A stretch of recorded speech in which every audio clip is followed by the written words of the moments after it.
ಸಂಸ್ಕೃತಿಯನ್ನು ದೇಶ ಕಾಲದೊಂದಿಗೆ ಮುಖಾಮುಖಿಯಾಗಿಸಿ ಎದುರಾಗುವ ಸವಾಲುಗಳಿಗೆ ಪರಿಹಾರದ ಪರ್ಯಾಯವನ್ನು ಕಂಡುಕೊಳ್ಳುವ ಉದ್ದೇಶದ ಈ ಜನನುಡಿ 19-20 ಡಿಸೆಂಬರ್ ಮಂಗಳೂರಿನಲ್ಲಿ ನಡೆದಿದೆ. ಪ್ರಖ್ಯಾತ ಸಾಹಿತಿಗಳಾದ ದೇವನೂರ ಮಹಾದೇವ ಅವರು ಈ ಜನನುಡಿ ಕಾರ್ಯಕ್ರಮವನ್ನು ಉದ್ಘಾಟಿಸಲಿದ್ದು 2 ದಿನಗಳ ಕಾಲ ಈ ಕಾರ್ಯಕ್ರಮದಲ್ಲಿ ನಾಡಿನ ಖ್ಯಾತ ಸಾಹಿತಿಗಳು, ಚಿಂತಕರು ಮತ್ತು ಹೋರಾಟಗಾರರು ಭಾಗವಹಿಸಿದ್ದಾರೆ.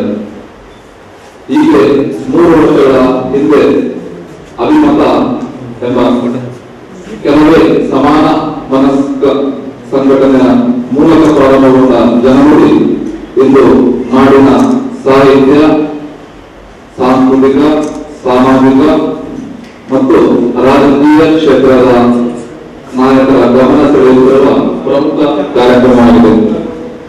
ಕಲಬುರಗಿಯಿಂದ ಹಿಡಿದು ಮೈಸೂರಿನವರೆಗೆ, ಶಿವಮೊಗ್ಗದಿಂದ ಹಿಡಿದು ಕೋಲಾರದವರೆಗೆ ರಾಜ್ಯದ ಬಹುತೇಕ ಭಾಗಗಳಿಂದ ಜನ ಸ್ವ ಇಚ್ಛೆಯಿಂದ ಬಂದು ಜನನುಡಿಯಲ್ಲಿ ಪಾಲ್ಗೊಳ್ಳುತ್ತಾರೆ.